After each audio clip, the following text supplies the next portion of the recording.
누가 능히 하나님을 위하여 성전을 건축하리요? 하늘과 하늘들의 하늘이라도 주를 용납하지 못하겠거든. 내가 누구이기에 어찌 능히 그를 위하여 성전을 건축하리요? 그 앞에 분향하려 할 따름이니이다. 새벽을 깨우는 거룩한 기도자 여러분, 온 하늘의 영광의 주를 만나는 시간, 그 하늘의 비전으로 경배하는 시간의 복됨이 늘 기도 안에서 성령의 충만함으로 든든하기를 소망합니다. 오늘 우리가 읽어갈 하나님의 말씀은 역대하 2장입니다. 우리는 이 안에서 하나님을 구하고 찾는 포로기의 절망 속에서 잿더미 위에 속에서 다시 역사를 서술하는 하나님의 백성들에게 다윗의 왕권과 더불어 지어지는 솔로몬의 성전, 그 영광의 역사에 하나님을 향하여 1000번째를 쏟아붓는 그 헌신을 통하여 하나님을 찾았던 솔로몬, 그래서 드디어 하나님의 은혜로 성전과 궁궐을 짓는 대역사가 시작이 되는데, 궁궐 짓는 얘기는 역대기에는 가려져 있죠. 궁궐 짓는 문제가 나오면 사실은 열왕기의 시각으로 보면 솔로몬의 타락상이 담겨져 있습니다. 역대기는 이 안에서 우리가 바라봐야 될 것은 솔로몬을 통하여 하나님을 찾는 거룩한 열망이라 하는 거지요.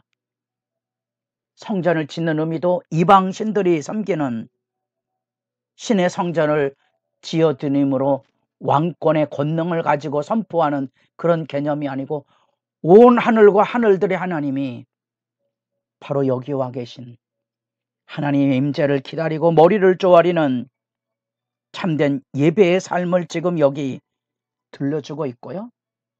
그 성전 건축의 열망의 시작을 열어가며 하나님의 이름, 여호와의 이름을 여기다 기념하여 세우려고 하는 성전의 의미를 밝히고, 이 대역사를 향하여 두로왕 히람에게 다윗 때부터 우호관계를 맺었던 그 당대에 성장하는 권력과 함께 도움을 청함으로 그 역사를 이루는데, 솔로몬에게 하나님의 위대하심을 여기 다시 증거하며, 내가 건축하고자 하는 성전은 크니 우리 하나님은 모든 신들보다 크심이라 대단히 무례한 증언이지요. 타신 문화에 젖어 있는 세계 안에 두로도 성장하는 기세를 가지고 있음에도 불구하고 그 앞에 당당하게 여호와의 이름으로 그 기념 터전으로서의 성전을 짓는데, 우리 하나님 위대하시기에 우리의 모든 것을 들여서 주님 앞에 성전을 짓겠다는 열심을 표현하고 있는데, 마치 사도행전 17장에 가면 거대한 당대의 세계의 중심지 아테네에 들어가서 사도 바울이 예수를 소개하는 장엄한 아테네 설교가 가슴을 떨리게 하는 거죠. 그 당당함, 그리고 그 믿음 고백의 진실함, 여기는 하나님의 이름이 거하는 곳, 마치 신이 이곳에 거하는 집이 아닌 하늘의 발등상으로서의 영광의 임재를 표현하는 것으로 성전의 의미를 분명히 언급해 주고 있습니다. 오늘날에도 하늘의 하나님이 우리가 지은 예배당 안에 거하시겠습니까?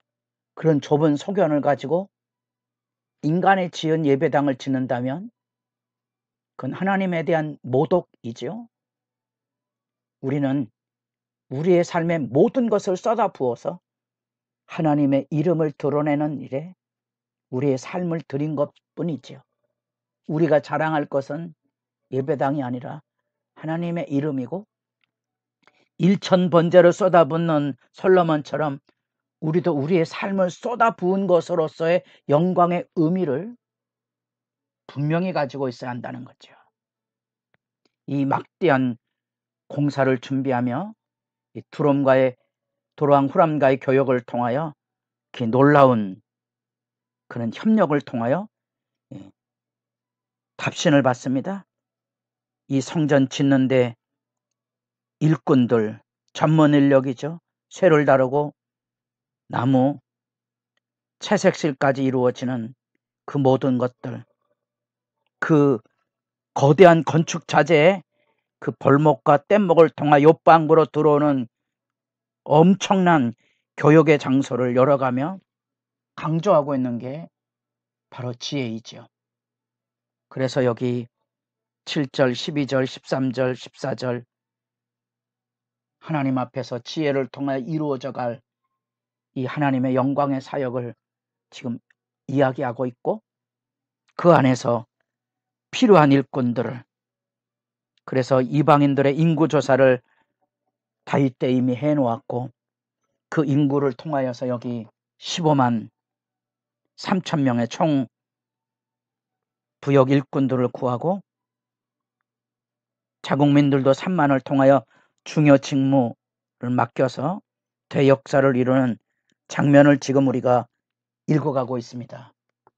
놀랍지만 이 솔로몬의 담대한 선포와 열정 앞에 두로 왕이 답신을 보내는데 11절에 여호와께서 자기 백성을 사랑하심으로 당신을 세워 그들의 왕을 삼으셨도다. 후람이 또 이르되 천지를 지으신 이스라엘 하나님 여호와는 송축을 받으실지로다. 그저 인사치레로 하는 외교적인 찬사가 아닌 하나님의 위대하심에 뜻밖의 신앙의 화답을 들려주는 것처럼 이방왕의 고백 속에 하나님의 위대하심이 나타납니다. 마치 아브라함을 맞이하던 멜기세덱처럼 우리가 이 역대기 36장에 세계를 지배하던 페르시아 왕 고레스가 이스라엘 하나님의 위대한 찬양을 부르는 장엄한 장면 앞에 여러분들은 그게 단지 외교적인 찬사로 보여집니까? 예수님의 십자가의 처형을 주도하던 백부장이 이는 진정 의인이었도다는 그 고백과 절규는 그저 지나가는 이야기로 들려집니까? 우리 하나님은 돌들을 통하여서도 하나님의 이름을 찬송하게 만들 것, 그 놀라운 비전이 여러분들에게도 있습니까? 우리가 교회를 섬길 때 잊지 말아야 될 것은 우리 하나님이 누구신가 하는 겁니다. 우리 하나님은 이렇게 단지 이스라엘 백성의 하나님만이 아니고 이방인들을 통하여서도 거룩한 후원과 역사를 이루며 이스라엘뿐 아니라 온 열방의 하나님 되시는 영광을 여기 생생하게 그려주고 있다는 사실입니다. 그래서 이 이방인과 더불어 또 이방인들을 통하여서 이루는 성전의 대공사가 단지 성전을 짓는 데에 목적이 있는 게 아니고 하나님의 성전이 하나님 앞에 세워져 가는 그 과정 안에서도 온 열방에까지 열린 역사로서 이루어가는 장면을 보실 수 있어야 한다는 거죠. 오직 하늘의 위대하신 그분 앞에 무너진 터전과 하나님의 백성의 영광을 다시 회고하는 이 역대기 안에 담겨져 있는 장엄한 메아리가 바로 그것입니다. 우리 하나님의 위대하심은 이 포록이 여기 자리에 끝나지 않았고 우리가 하나님께로 구하고 하나님을 찾고 하나님께로 돌아가자 거기에는 온 열방도 함께 할 것이라는 생생한 말씀의 떨림이 담겨져 있는 거죠. 그것이 역대기가 말하고 있는 성전의 의미입니다. 하나님께 경배와 찬양을 돌림으로써 진정한 민족의 회복, 신앙의 회복, 어쩌면 하나님 나라의 회복, 이스라엘과 그 너머 열방으로 열려져 가는 하나님 나라의 회복의 의미가 이곳에 담겨져 있다는 겁니다. 그것이 바로 여호와의 위대하심의 선포이고 그 하나님의 은총을 통하여 지금 솔로몬이 대역사를 짓고 있는 의미를 재조명하고 있으며 놀랍게도 열방이 함께 수종들어서 이 성전을 짓는 일에 동참함으로써 유대 넘어 온 열방을 향한 하나님의 위대하신 구원의 회복과 하나님 나라의 의미를 되짚어보게 되는 거죠.